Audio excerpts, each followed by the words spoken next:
Now, the other reason, however, having said that, the other reason that Marx was wrong, there's a number of them. One is that even though creative products end up in the hands of a small number of people, it's not the same people consistently across time.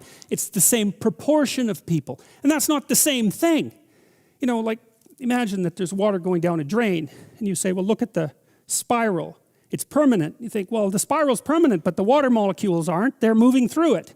And it's the same in some sense with the Pareto distribution, is that there's a 1%, and there's always a 1%, but it's not the same people.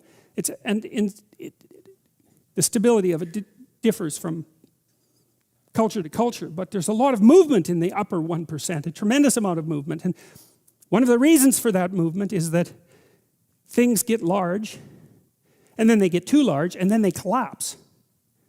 And so, in 2008, when the politicians said, too big to fail, they got something truly backwards, as far as I can tell, and that was,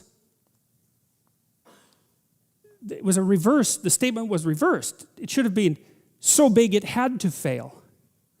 And that's what I think the story of the Tower of Babel is about. It's a warning against the expansion of a system until it encompasses everything.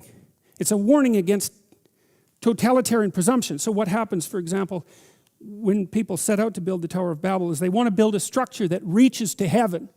Right, so the idea is that it can replace the role of God. It's something like that. It can erase the distinction between earth and heaven. And so there's a utopian kind of vision there as well, as we can build a structure that's so large and encompassing that it can replace heaven itself. And that's an interesting, the fact that that doesn't work and that God objects to it is also extraordinarily interesting. And it's an indication to me of the unbelievable profundity of these stories. It's like, I think one thing we should have learned from the 20th century, but of course didn't, was that there's something extraordinarily dangerous about totalitarian utopian visions.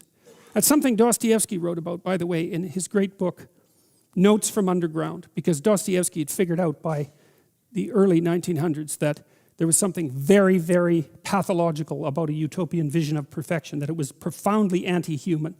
And in Notes from Underground, he demolishes the notion of utopia. One of the things he says that I loved, it's so brilliant. He said, imagine that you brought the socialist utopia into being. And Dostoevsky says, and that human beings had nothing to do except eat, drink, and busy themselves with the continuation of the species. He said that the first thing that would happen under circumstances like that would be that human beings would go mad and break the system, smash it, just so that something unexpected and crazy could happen, because human beings don't want utopian comfort and certainty. They want adventure and chaos and uncertainty. And so that the very notion of a utopia was anti-human, because we're not built for static utopia. We're built for a dynamic situation where there's demands placed on us and where there's the optimal amount of uncertainty. Well, we know what happened in the 20th century as a consequence of the widespread promulgation of utopian schemes, and what happened was mayhem on a scale that had never been matched in the entire history of humanity. And that's really saying something, because there was plenty of mayhem before the 20th century. I guess there wasn't as much industrial clout behind it. And so early, you see, so early in the biblical narrative, you have a warning against hubris and some indication that properly functioning systems have an appropriate scale. I read an article in The Economist magazine this week about the rise of nationalist movements all over the world as a counterbalance to globalization. Maybe it's most marked with the European Economic Community. And The Economist writers were curious about why that counter movement has been developing, but it seems to me that it's also a Tower of Babel phenomena, is that and maybe this is most evident in the European Economic Community, to bring all of that multiplicity under the, what would you call it, under the umbrella of a single unity, is to simultaneously erect a system where the top is so far from the bottom that the bottom has no connection to the top. You know, your social systems have to be large enough so they protect you, but small enough so that you have a place in them.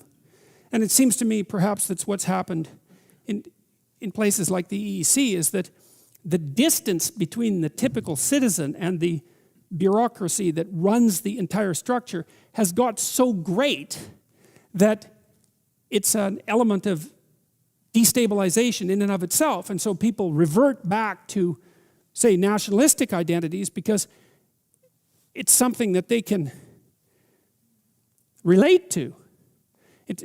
There's a history there and a shared identity, a genuine identity, an identity of language and tradition that's not an artificial imposition from the top, an artificial abstract imposition.